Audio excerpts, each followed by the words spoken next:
when you're photographing in winter conditions, there are all sorts of problems that don't appear in any other season.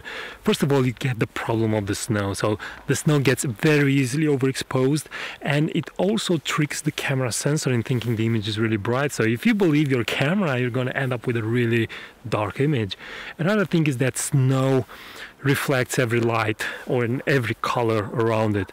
That is why you get the blue cast images or the yellow cast images. So you need to correct for that. So basically, there are all sorts of problems that appeared in this period of time. So as a landscape photographer, you need to compensate for that, and you need to be aware of it. There are not problems that cannot be overcome, but if you don't compensate for those problems when you open your photos in Lightroom or Photoshop, you're going to be disappointed. So you need to be extra careful.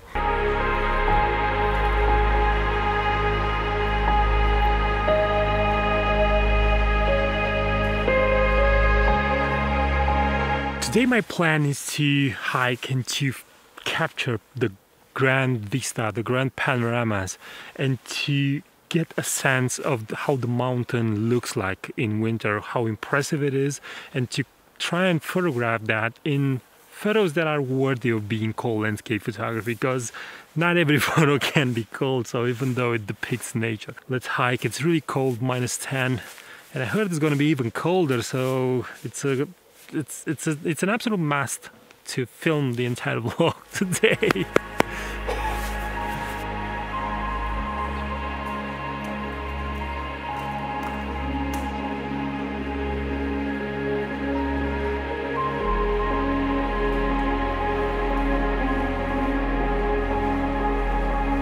So in the case of the landscape behind me, we have two situations or two options to overcome the problems that are related to compositions, and these can be represented by a horizontal framing or a vertical framing. Now, the horizontal framing will also capture the pine trees that are not covered in snow, and this will create an interesting and beautiful separation. What I really liked is how the light was going on the mountain and how the snow looked on top of the pine trees that are right up on the mountain.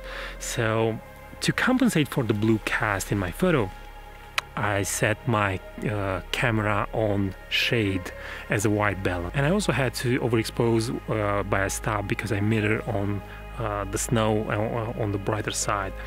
Now the photo evolves from left to right. It goes with the pine trees covered in snow and then goes up on the mountains, and I think the composition works better this way because simply we are used to read from left to right. And I think incorporating the pine trees and showing you how small the pine trees are in relation to the mountain, you create a sensation of depth and proportion, and you get an image of how impressive the mountain looks like.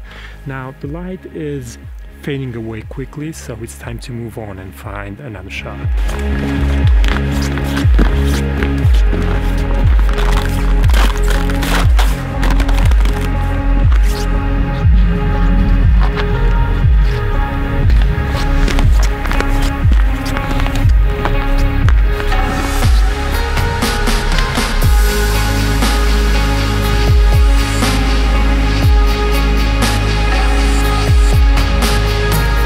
Light goes down fast in these winter months. That is why I need to move really quickly.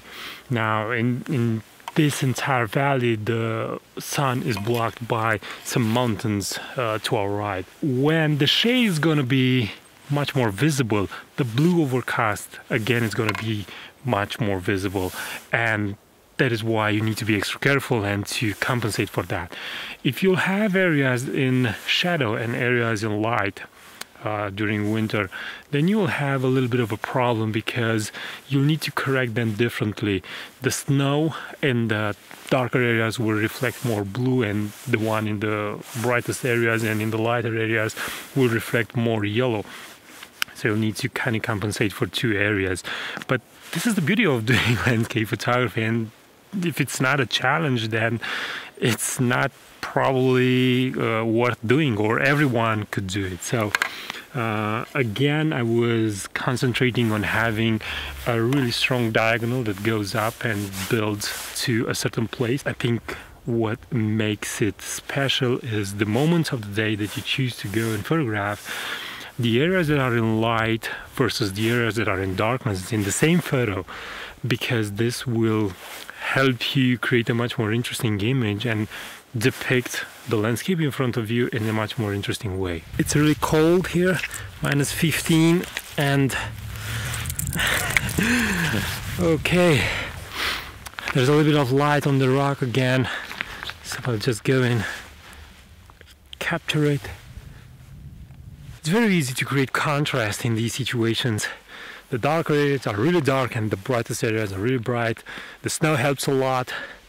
Now, the biggest mind trick that the snow plays is with the mind of beginner photographers that think that you can go out and photograph during snowy conditions without a tripod. Remember that the darkest areas, the shadows, you're gonna need a tripod to expose for that, and it's a common mistake, but it's also not completely erroneous. Yes, you can do, if the light is really strong and the snow reflects a lot of light, then yes, you can do photos by hand during the day, but during sunrise and sunset, nothing changes. You need a tripod.